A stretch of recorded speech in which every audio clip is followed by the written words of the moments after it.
Hey guys, Professor Bill, Comic Book University, and Deadly Neighborhood Spider-Man, issue number 1 of 5. I usually go into these books not knowing much about the book. I just look at what Marvel sends me and just go, okay, good enough, right?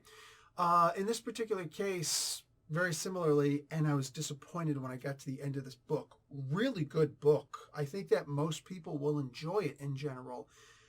But if you're like me and you put a lot of emphasis on the writing, you're going to get to the end of this and probably say, oh, man, that actually annoys me. Because again, I didn't know this was going to be 1 through 5. I thought this was just going to be a one-shot. I didn't know this book was coming out, didn't know who was on it, nothing. Let's move on from there and let's talk about this book. The writers are B. Earl and Taboo. Juan Ferreira on art. VC's Travis Lanham doing the letters, and Raza doing the cover art. A couple of variant covers out there. Honestly, I expected there'd be more. Also, Spider-Man was created by Stan Lee and Steve Ditko. I expected there'd be a lot more writers on this. Not writers, variant covers on this, because the interior art of this was fantastic. And as much as I love Raza, let's be realistic, dude. Raza couldn't get this cover to look anything close to as good as the freaking interior art was. And I'm being facetious with that a little bit. The cover was beautiful, but Juan Ferreira should have done the main cover art on this. I mean, let's just be real. We got B. Earl on this. Let's also be real, for Christ's sake. The interior art on this was astronomically fantastic, otherworldly. Holy crap. Wow. Like that. It was literally like that. Guys, if you are a collector, and specifically you collect comic book physical copies because of the art, this book is clearly on your top list of the month, possibly for the year, because it is out of control how incredible the interior art of this book is. The exterior art for the variant covers, I would say also, if there are 5 variant covers, I forget how many there are, 5, 6, whatever, I could see you getting every single issue, every single variant cover. And why not? Because, like I said, the art, especially interior of this book, is so out of control good. Holy crap. To say that, I also have to add that the writing actually brought down the art in a way. I'm gonna explain that a little bit later, but for now, the writing of the book, the two writers in the story, good story. For all intents, good plot at the very least. I have no idea what the hell's going on in this comic book. It's as trippy can be. Like, you remember the old Agents of S.H.I.E.L.D. way back in the day? What do you call it? When he would, Nick Fury would be going here and there and whatever, and there'd always be this black and white pinwheel effect going on someplace. Super trippy, right? Well, imagine that, especially in one page of this comic book, where that pinwheel is colored in pastels of pink and green. It's like, whoa, bro, it's Halloween, not Easter, all right? Chill with this stuff. It was really weird. That one page specifically, super weird. I actually got angry looking at that page. That, like, colors can do that to you. Colors can change your emotion. And when I just saw, like pastels is kind of supposed to make you think like spring and hey, cool, right? Especially it's getting colder out. It's 4 degrees Celsius outside this morning. It was 2 yesterday. So, I mean, yeah, it's kind of freaking cold. 0 is freezing in Celsius. Sorry, America. That's just the way it works here. Not 32. So, I'm sitting here looking at this book, and I'm just like, dude, the art is fantastic. The story itself is trippy. I get the trippy aspect. I like the idea that's trippy. But it was so trippy that I was expecting by the end of the issue I'd at least have some idea as to what's going on. I went and I read on Marvel Insider about this book, very brief little blurb. I don't even think it qualifies as a paragraph, for crying out loud. Very little blurb. It says, oh, there's a memorable demon inside. And even though I read the comic book and then I read this blurb, I was like, oh, a very memorable or whatever monumental demon in here. I was like, oh, Mephisto, because Spider-Man and Mephisto, they go hand in hand. But then I'm going back, I'm like, but Mephisto wasn't in this book. Oh, but there was a bear. And then later on, there was a demonic bear. Wait, is this like Volume 1 of New Mutants, issue number, I think it was 19, 20, and 21, the Demon Bear issues. Huh. Interesting. Oh, I didn't expect this. I did a spotlight and story on those issues like 2 years ago. I thought, well, that's interesting. Okay, I wasn't expecting this at all. If this is actually the Demon Bear, very cool. I'm looking forward to see what they're going to do with this. I mean, when you look at B. Earl and Taboo, hello, yes, lots of Native American references. That's I got Red Hot Chili Peppers in my head. No, the Black Eyed Peas, totally different kind of food. Black Eyed Peas on this. You know what I'm saying? Like they're doing that. Where's Will I Am? You know what I'm saying? What's going on? So I was looking at this like this could actually be something really good. Like if the Demon Bear is involved in this, awesome. Hopefully that means Mirage will show up at some point. I would love to see, like my girl, Danny Moonstar. You give me a Danny Moonstar book, I will go out of my, if it's good, I will go out of my way to popularize that book. I will practically turn this into, forget about Comic Book University, Danny Moonstar University. Like, holy crap, you make a good Danny Moonstar book? I will, holy crap, I'll make that into a damn fad, you know? All in all, this book could go someplace. I think that this issue should have been a one-shot. I think go into a double-sized issue, maybe 1.5 length issue size, and just make this into a one-shot. That, I think, would have been really cool. That would have made me very happy to see this is just a one-shot, especially like you're talking about demon neighborhood, friendly demonic, whatever the hell the name of this damn book again. Deadly Neighborhood Spider-Man. Hello. That's Halloween themed if ever I'd seen one. Halloween's in like 2 weeks. Yeah, Halloween. Hi. Why not just make this into a one-shot? I think that this book will read better. Well, like I said, while I see the people who really love the art, collecting all the issues and variant covers and da-da-da-da and all that stuff, I get it. But if you're mostly here for the story, if the story is the key issue for you, as it typically is with me, I'm going to suggest that you wait on this book. Hold off on this book until the trade paperback comes out. Then you can see and feel, notice how thick the book is, and then you'll know what you're getting into. So you'll be like, okay, this book is trippy, but I've still got this much more of the book to go, so that much more to explain it. I went into this book thinking that this was going to be a one-shot, because why wouldn't it be? All right?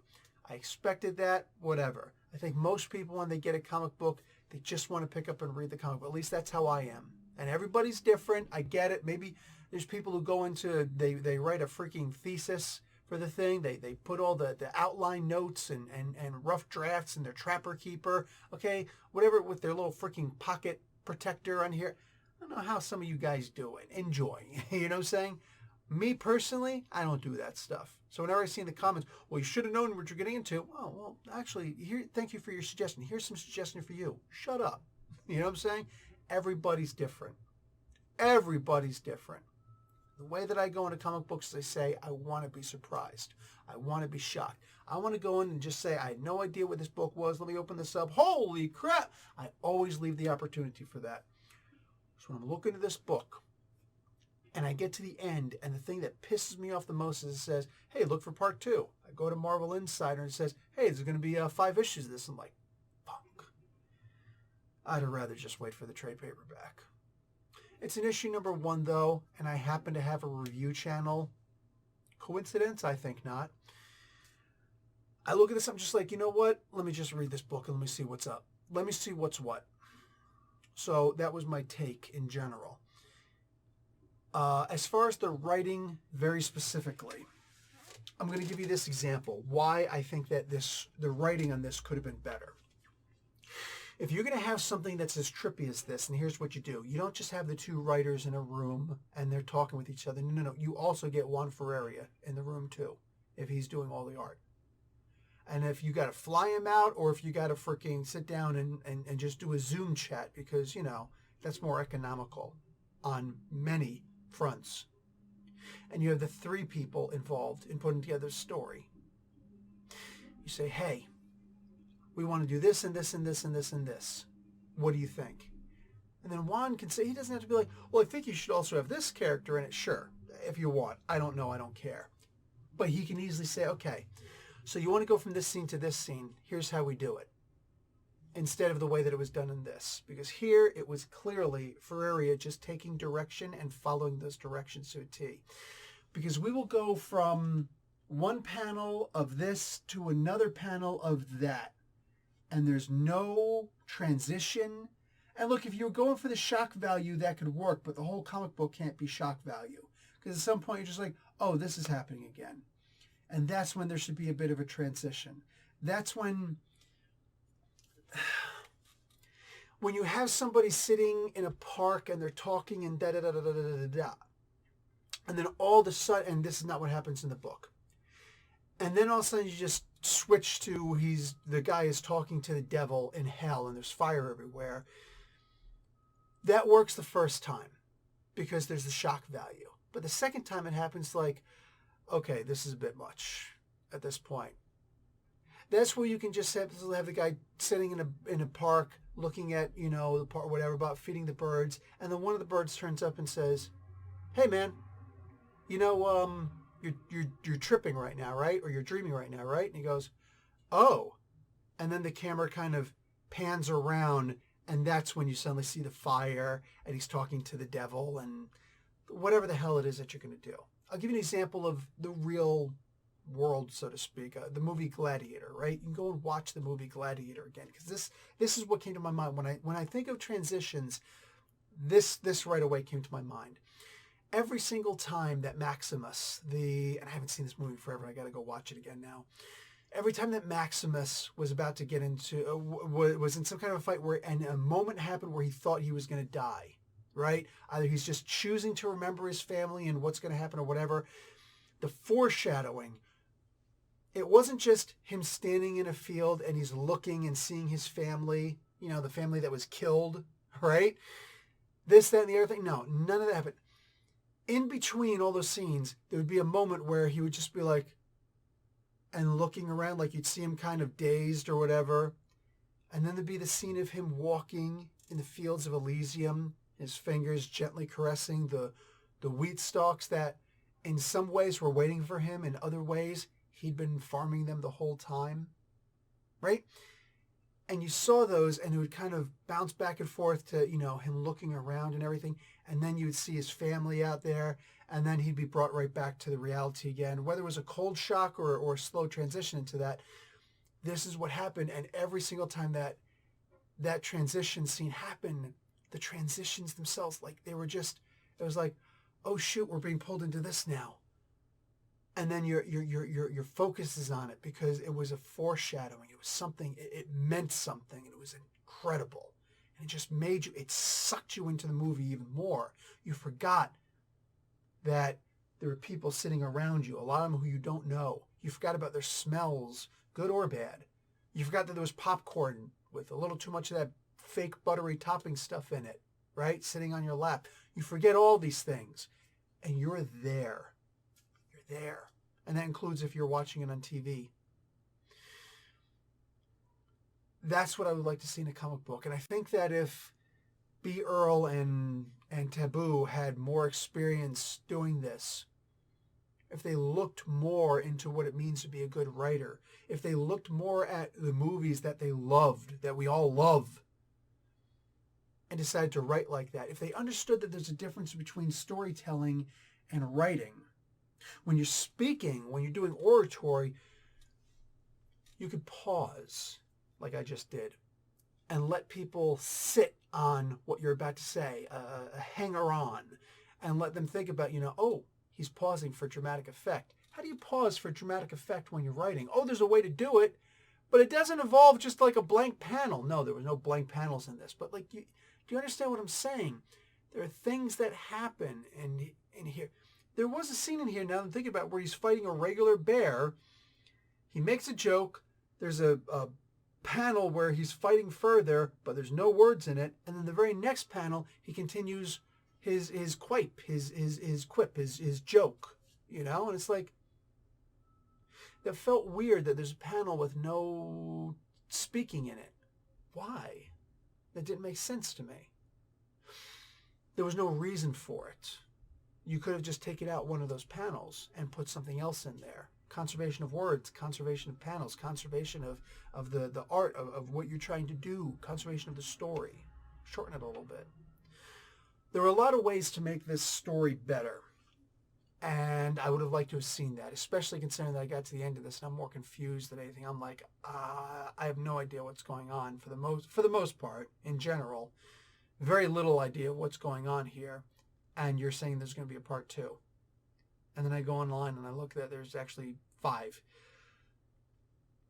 I think this would have been better for the writing purposes to be a one-shot, whether it's 5 issues long or just an issue and a half long, whatever. Any of those either of those extremes or anything in between. I think that this would have come across as a whole lot better if it would have been isolated into one story. So if you want to wait for the trade paperback, you might like this better. What do I know, though? Anyway, guys, I'm going to end this here. Good book in general.